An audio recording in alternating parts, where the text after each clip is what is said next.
সালামু আলাইকুম এভরিওয়ান। নতুন একটি ভিডিওতে আপনাদেরকে ওয়েলকাম।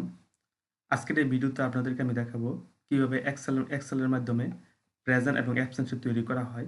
সেই বিষয়টি বন্ধুরা আজকে এই ভিডিওতে আপনাদেরকে দেখাবো। তাহলে চলুন বন্ধুরা ভিডিওটি শুরু করা যাক। তার জন্য আমি একটি ওয়ার্কশিট একটু ওপেন করে নিলাম।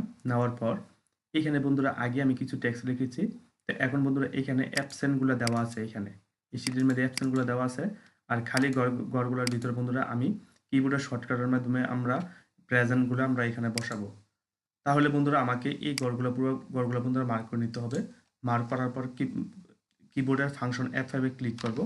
ক্লিক করার পর এখান থেকে স্পেশাল থেকে বন্ধুরা এসে ব্লাঙ্ক থেকে ওকে।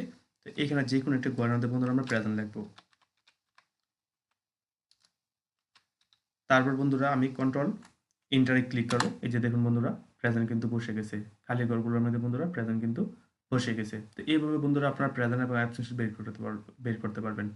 যদি বন্ধুরা ভিডিওটি ভালো লাগে তাহলে আপনারা আমার চ্যানেলকে সাবস্ক্রাইব করবেন। আসসালামু আলাইকুম।